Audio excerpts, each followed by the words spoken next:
The mortician cuts open the body's clothes before each makeup application, until naked. This time the deceased was a beautiful woman, wearing sexy red lingerie. Just as Jack was about to cut the clasp, the corpse actually opened its eyes. Where am I? Strangely enough, Jack was not intimidated, and calmly tell the woman, "This is the funeral home. You are dead." Just then, the woman suddenly remembered. She did hit a truck earlier, but now she could breathe and talk, so how could she be dead? You were pronounced dead 8 hours ago. Your blood no longer circulates through your body. Your brain cells are slowly dying. Your body's already decomposing.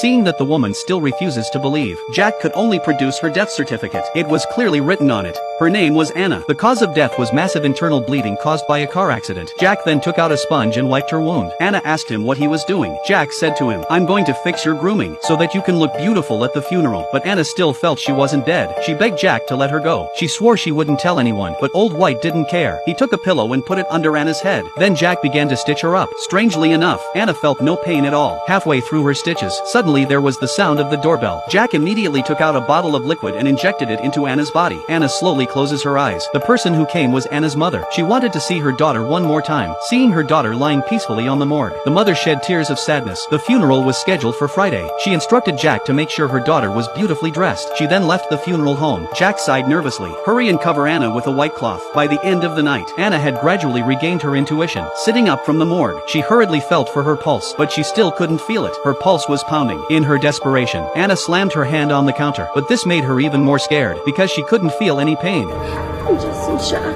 It's okay. She reached for the phone on the wall, but there's no signal here at all. She had no choice but to go to the door and shout for help. That's when the sound of a car came from outside. It was her boyfriend Paul, who wanted to see her one last time. The mortician found various reasons not to let Anna's boyfriend in. Anna could faintly hear her boyfriend's voice, but no matter how loudly she cried out for help, Paul didn't hear a thing. Finally, because it was not a family member of the deceased, turned away mercilessly by Jack, Paul had to drive away sadly. Anna confronts Jack about why he won't let her boyfriend in to see her, but Jack said, They just said he was a dead body in the snap. I can see the shooting.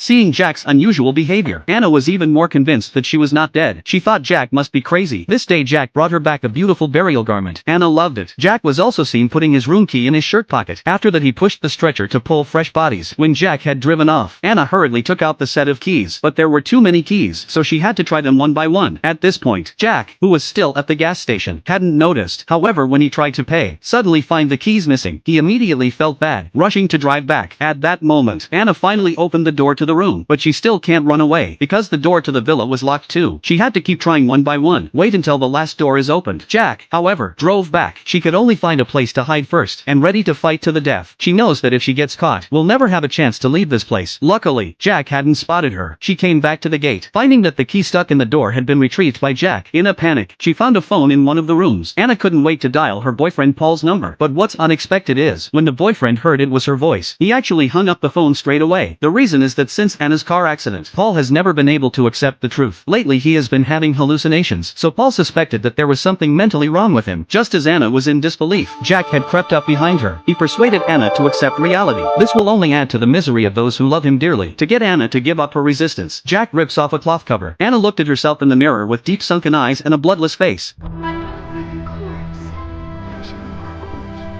Now she began to doubt herself too, slowly coming to terms with the fact that she is dead. Just when she had given up hope altogether, a mouthful of mist suddenly appears on the mirror. Jack looked flustered. When Anna wasn't looking, a handful wiped off the mirror. From then on, Anna completely accepted the fact that she was a corpse.